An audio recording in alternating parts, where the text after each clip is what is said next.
आज का हमारा टॉपिक है, जैसे कि आप देख सकते हैं, वीमेन एम्पावरमेंट यानी कि महिला सशक्तिकरण।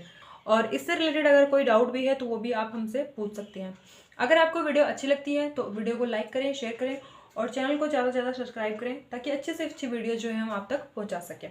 सबसे पहले देखिए कि महिला सशक्तिकरण आखिरकार होता क्या है, इसका अर्थ क्या है, इसके लाभ क्या क्या हो सकते हैं, इसकी कौन कौन सी विशेषताएं हो सकती हैं। तो सारी चीज़ें जो है हम इसमें पढ़ने वाले हैं और अच्छे से जानने वाले हैं।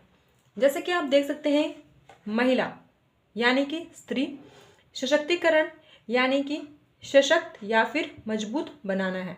ठीक है, तो महिला का अर्थ आपको पता ही है कि स्त्री होती है, औरत होती है। सशक्तिकरण का अर्थ है उनको सशक्त करना या फिर मजबूत बनाना है। जैसे कि आप देख सकते हैं कि अगर हम महिला सशक्तिकरण की बात करें तो जो सशक्तिकरण है वो 3 शब्दों से मिलकर बना है। यहाँ पे देखिए, श, शक्ति और करण। श का और शक्ति और करण। श का अर्थ है कि सभी, और शक्ति का मतलब तो आपको पता ही है कि एक तरीके का पावर देना, उनको शक्ति देना। और करण तो इसका अर्थ है कि महिलाओं को सभी प्रकार की शक्ति प्रदान करना है। तो आई होप ये समझ में आया होगा कि सशक्तिकरण का क्या अर्थ है। ठीक है, अब नेक्स्ट जो है हम पढ़ने वाले हैं कि महिला सशक्तिकरण क्या है। तो यहाँ पर देखिए, महिला सशक्तिकरण का आशय महिलाओं को सबल बनाना है, लिंग के आधार पर सभी प्रकार के भेदभाव को दूर करना तथा उन्हें हर क्षेत्र में पुरुषों के समान अवसर, अधिकार व सुविधाएं प्रदान करना। यानी कि महिला सशक्तिकरण क्या है कि महिलाओं को जो है हर एक प्रकार की सुख सुविधाएं, ठीक है, या फिर अन्य प्रकार की चीज़ों तक जो है उनकी पहुंच को डेवलप करना है। इसमें जो है किसी भी प्रकार का कोई भेदभाव नहीं होना चाहिए। ठीक है, जो भी भेदभाव है उनके साथ किए जा रहे हैं उनको दूर करना चाहिए और जो है उनको अधिकार दिया जाना चाहिए ताकि जो है वो पुरुषों के समान अवसर, अधिकार प्राप्त कर सकें और अपने आप में वो सशक्त हो सकें।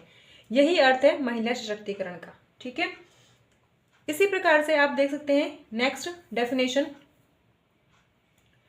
महिला सशक्तिकरण ऐसी प्रक्रिया है जिसमें महिलाओं के आत्मसम्मान, आत्मनिर्भर, अधिकार, समानता, स्वतंत्रता आदि अनेक क्षेत्रों में वृद्धि की जाती है जिससे कि महिलाओं का बहुमुखी विकास संभव हो सके। यानी कि महिला सशक्तिकरण ऐसी प्रक्रिया है जिसके अंतर्गत महिलाओं को जो है आत्मनिर्भर बनाया जाता है, उनके जो है आत्मसम्मान की रक्षा के लिए उनको अधिकार दिया जाता है। ठीक है, उनको समानता का अधिकार दिया जाता है कि समाज में पुरुष और स्त्री एक समान है। ठीक है, उनको स्वतंत्रता का अधिकार दिया जाता है, यानी कि वो अपनी इच्छा से चाहे तो कोई बिजनेस कर सकती हैं, आगे पढ़ लिख सकती हैं, कोई काम कर सकती हैं। तो इस प्रकार की सभी सुविधाएं जो हैं उनमें वृद्धि करना है जिससे कि क्या होगा कि महिला बहुमुखी विकास कर पाएगी। यानी कि जो महिलाएं हैं वो ज़्यादा से ज़्यादा जो है अनेक क्षेत्रों में अपने आप को विकसित कर सकती हैं। इससे आई होप ये समझ में आया होगा आपको। अब नेक्स्ट जो है, यहीं पर आप छोटा सा डेफिनेशन इसको ये देखिए, महिला को सभी क्षेत्रों में मजबूत बनाना ही महिला सशक्तिकरण कहलाता है। अगर आपसे कोई पूछे कि आप एक लाइन में बताइए कि महिला सशक्तिकरण क्या है, तो आप जो है यहाँ पर बता सकते हैं कि महिलाओं को सभी क्षेत्रों में मजबूत बनाना ही महिला सशक्तिकरण है। अब यहाँ पर है कि महिला सशक्तिकरण के लाभ क्या क्या हो सकते हैं। अगर महिला को सभी प्रकार की समानता, अधिकार, स्वतंत्रता सब कुछ दिया जाए तो इससे क्या बदलाव आएगा और क्या लाभ होगा। तो सबसे पहले यहाँ पे देखिए, फर्स्ट पॉइंट है, आज महिला सभी क्षेत्रों में मनपसंद कार्य करने में स्वतंत्र है। अब नॉर्मल सी बात है, अगर आपको ही, चाहे आप मेल हो या फिर फीमेल हो, आपको हर प्रकार की सुख सुविधाएं दी जाए, आपको स्वतंत्रता दी जाए, तो आप जो है अपनी इच्छा अनुसार किसी भी कार्य को स्वतंत्रता पूर्वक कर सकते हैं और उसमें विकास कर सकते हैं। ठीक है, नेक्स्ट पॉइंट है, महिलाओं को शिक्षा, सम्मान का अधिकार मिला। अब सशक्तिकरण से क्या हुआ, महिलाओं को शिक्षा का अधिकार मिला, ठीक है, समानता का अधिकार मिला, यानी कि सभी प्रकार की उनको सुविधाएं देना, समानता देना ही महिला सशक्तिकरण है। नेक्स्ट है, महिला आत्मनिर्भर बनी। अब महिलाओं को स्वतंत्रता दी गई, उनको अधिकार दिया गया जिसकी वजह से आज क्या महिलाएं अपने जीवन में काफ़ी आगे बढ़ चुकी हैं। ठीक है, पुरुषों से कदम मिलाकर चल रही हैं। किसी भी कार्य या फिर किसी भी क्षेत्र में देखें तो महिलाएं आपको जरूर देखने को मिलेंगी।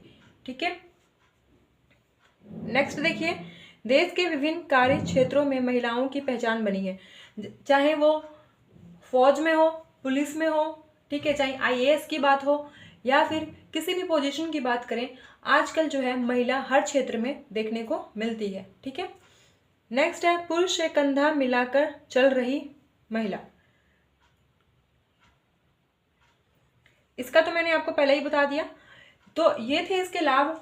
और इससे पहले जो है हमने लैंगिक स्त्रीकरण क्या होता है ये सारी चीज़ें पढ़ ली हैं। अगर आपने वो वीडियो नहीं देखा है तो आप जो है उस वीडियो को जाएं देखें, जिससे कि आपको अच्छे समझ में आएगा कि लिंग भेदभाव क्या है, ठीक है, महिला सशक्तिकरण क्या है। तो सारी चीज़ें जो है आपको अच्छे से समझ में आ जाएंगी। अब हमारे पास एक और क्वेश्चन आता है यहाँ पर कि जो महिला सशक्तिकरण की आवश्यकता क्यों पड़ी। ऐसा एग्जाम में कई बार पूछ लिया जाता है कि महिलाओं को जो है सशक्तिकरण की आवश्यकता क्यों पड़ी। तो अगर आपने जो है लैंगिक स्त्रीकरण पढ़ रखा है, लैंगिक असमानता पढ़ रखा है, तो आपको ये आसानी से इसका आंसर पता लग जाएगा। लेकिन अगर नहीं पढ़ा हुआ तो आपको जो है वो वीडियो जरूर देखनी चाहिए। लिंक जो है आपको डिस्क्रिप्शन बॉक्स में मिल जाएगा, तो आप यहाँ से भी चेक कर सकते हैं। हालांकि मैं यहाँ पे बता भी देती हूँ कि महिला सशक्तिकरण की आवश्यकता क्यों पड़ी। बात करें तो पहले के टाइम में आपको पता है उस टाइम क्या था, महिलाएं जो है पढ़ी लिखी नहीं थी ज़्यादा। ठीक है, कुछ कुछ महिलाएं होती थी जो पढ़ लिख लेती थी। महिलाओं के ऊपर जो है एक प्रेशर सा बना होता था कि उनको जो है घर के कार्य करने हैं, घर से बाहर निकल कर वो किसी कार्य को नहीं कर सकती थी। अपनी इच्छा के अनुसार कहीं आना जाना हो, ठीक है, या फिर आर्थिक रूप से कहें तो वो जो है पुरुषों पर डिपेंड होती थी। ठीक है, तो ये सारी चीज़ें जो हैं एक महिला को, कहें हम पूरी महिला जाति को जो है बांध कर रखती थी, जिसकी वजह से क्या हुआ, उनकी विकास नहीं हुई। ठीक है, यानी कि महिलाओं का विकास नहीं हुआ, शिक्षा में पिछड़ी रही, आर्थिक रूप से पिछड़ी रही। लेकिन इन्हीं सब चीज़ों को जो है दूर करने के लिए महिला सशक्तिकरण की आवश्यकता पड़ी है। जैसे कि शिक्षा की बात करें तो मैं ऐसा समझा जाता था कि सिर्फ जो है पुरुषों को या फिर लड़कों को जो है शिक्षा मिलनी चाहिए, क्योंकि महिलाएं जो हैं वो घर के अंदर रहती हैं, उनको घर के अंदर ही रहना है, विवाह करके जाएगी भी तो वो घर के अंदर रहेगी। ठीक है, क्योंकि महिला को चार दीवारी के अंदर रहना है तो इसको शिक्षा की आवश्यकता नहीं है। लेकिन जो पुरुष है, जो लड़का है, वो उनके वंश को आगे बढ़ाएगा, उसको घर से बाहर जाके कार्य करना है। तो इसलिए जो है इस प्रकार के भेदभाव किए जाते थे शिक्षा को भी लेकर। साथ में जो है कार्य के क्षेत्र को लेकर ऐसे ही भेदभाव किया जाता था कि पुरुष जो है वो कमा कर लाएगा, ठीक है, तो घर का खर्चा चलेगा, महिला सिर्फ घर के काम करेगी, मतलब बच्चों को संभालेगी, अपने पति को संभालेगी, अपने घर परिवार को संभालेगी। तो महिला से ये एक्सपेक्टेशन रखी जाती थी। तो इन सब चीज़ों को ही दूर करने के लिए, इन सभी भेदभावों को दूर करने के लिए और महिला को समानता का अधिकार दिलाने के लिए जो है सशक्तिकरण की आवश्यकता पड़ी।